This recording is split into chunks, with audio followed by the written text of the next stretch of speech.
Global Typhoon, Chairman TV. Weather update. Helping homeless people. Please subscribe.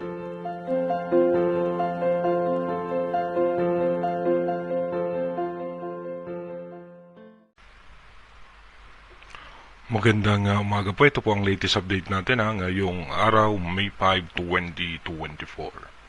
Patuloy pa rin umiiral sa ating bansa itong easterlies o yung mainit na hangin na nanggagaling sa dagat Pasipiko. Posible pa rin nga pong pumalo ng hanggang 41 hanggang 45 degrees Celsius ang heat index na mararamdaman ng ating katawan. Kaya iba yung pag-iingat pa rin po sa ating mga kababayan dahil mainit at maalinsangan pa rin ang lagay ng panahon.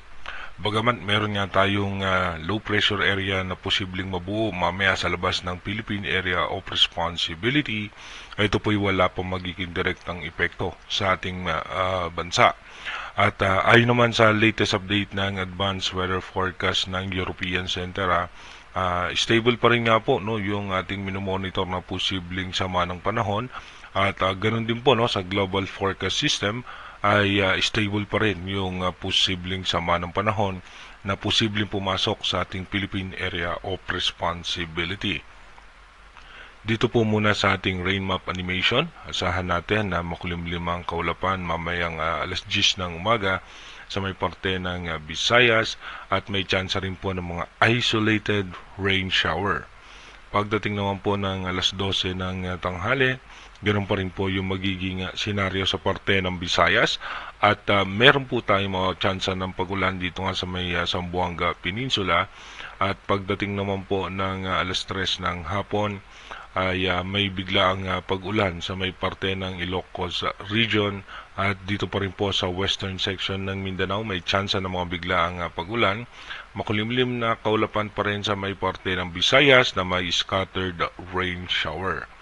Pagdating naman po ng alas 6 ng gabi, asahan po natin na makulimlim ang kaulapan sa may parte ng Northern Luzon at maging dito pa rin po sa may parte ng Visayas. At wala naman tayo nakikitang anumang posibleng bigla ang malalakas na pagulan, pero asahan po natin yung localized thunderstorm. Dumako na nga po tayo sa ating advanced weather forecast. Dito nga po sa ating advanced weather forecast, bukas nga po May 6, ito nga po yung possible low pressure area natin sa labas ng Philippine Area of Responsibility. By May 7, tuloy-tuloy pa rin po mainit at maalinsangan ang lagay ng ating panahon. At dito nga po yung possible low pressure area, sa labas pa rin po yan ng Philippine Area of Responsibility. Pagdating naman po ng May 8, dito po mapapansin natin mainit at maalinsangan pa rin po ang lagay ng ating panahon habang meron pa rin po tayong low pressure area dito sa labas ng Philippine Area of Responsibility. Kung mapapansin nga natin yung kanyang direksyon ay palayo. Pero pagdating nga po ng May 9, dito po muling magkakaroon ng sirkulasyon itong low pressure area at pagdating naman po ng May 10, magkakaroon naman po tayo ng ridge of high pressure area sa parte ng Japan at posibleng magdala po yan ng pag-ulan sa may eastern section ng Luzon. At pagdating naman po ng May 11, dito nga po makikita natin nagkakaroon na ng makakapal na kaulapan itong low pressure area sa labas ng Philippine Area of Responsibility at magkakaroon na rin tayo ng mga kalat-kalat na pag-ulan. Pagdating naman po ng May 12, dito po mapapansin natin by May 12, mas kumakapal na nga po yung kaulapan nitong low pressure area. Pero kung mapapansin natin sa advanced weather forecast ng European Center, medyo hindi ganun na kaganda yung sirkulasyon nitong nasabing posibleng sama ng panahon.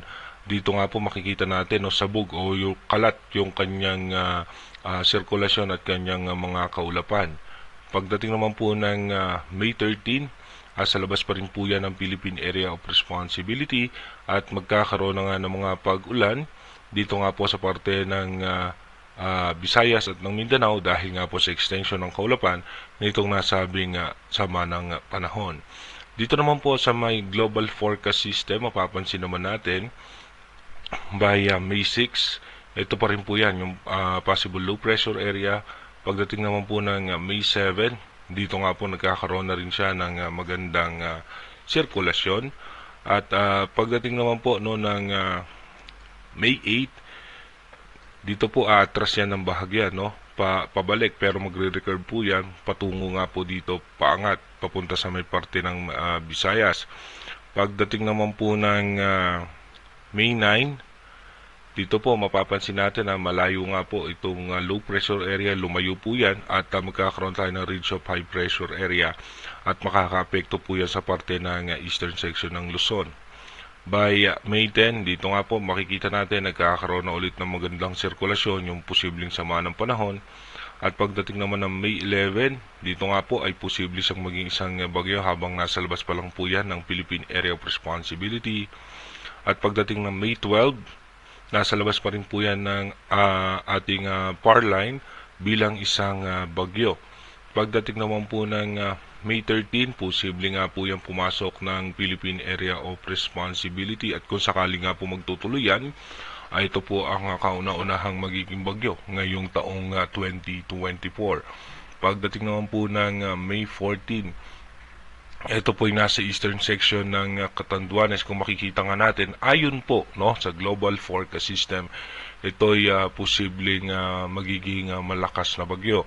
Pero ayon naman po sa prediction ng European Center, ito po ay mahina na bagyo bago pumasok ng ating Philippine Area of Responsibility. Kung mapapansin nga po natin, magkaiba yung prediction ng Global Forecast System at ng European Center. Kaya patuloy po nating i-monitor yung dalawang weather agency na naglalabas ng advanced weather forecast para malaman nga po natin kung ano nga ba yung magiging posibleng senaryo nung sama ng panahon na ating minomonitor. Dahil nga po, inuulit natin, marami pa pong posibilidad na mangyari yan. Posible pong hindi matuloy yan dahil merong isang bagyo, malakas na bagyo sa parte nga po ng Australia na sumisira sa sirkulasyon nitong posibleng sama ng panahon na mabubuo sa labas ng ating bansa.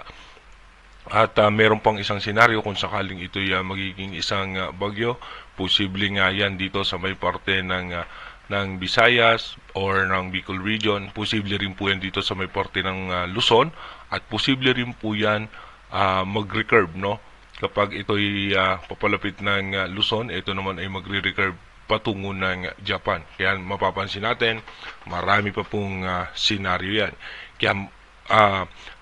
Kaya po na dapat nating tutukan yung ating advanced weather forecast para malaman nga po natin yung posibilidad na magiging senaryo ng ating minomonitor sa advanced weather forecast. Inuulit ko po, yung ating advanced weather forecast is possible scenario pa lamang po yan o advanced prediction ng European Center at ng Global Forecast System. Malaki pa rin po ang posibilidad na magbago yan, kaya manatili tayong tumutok sa ating advanced weather forecast para malaman po natin yung mga posibleng sama ng panahon na makakaapekto sa ating bansa. Mag-iingat po tayo palagi. God bless po sa ating lahat.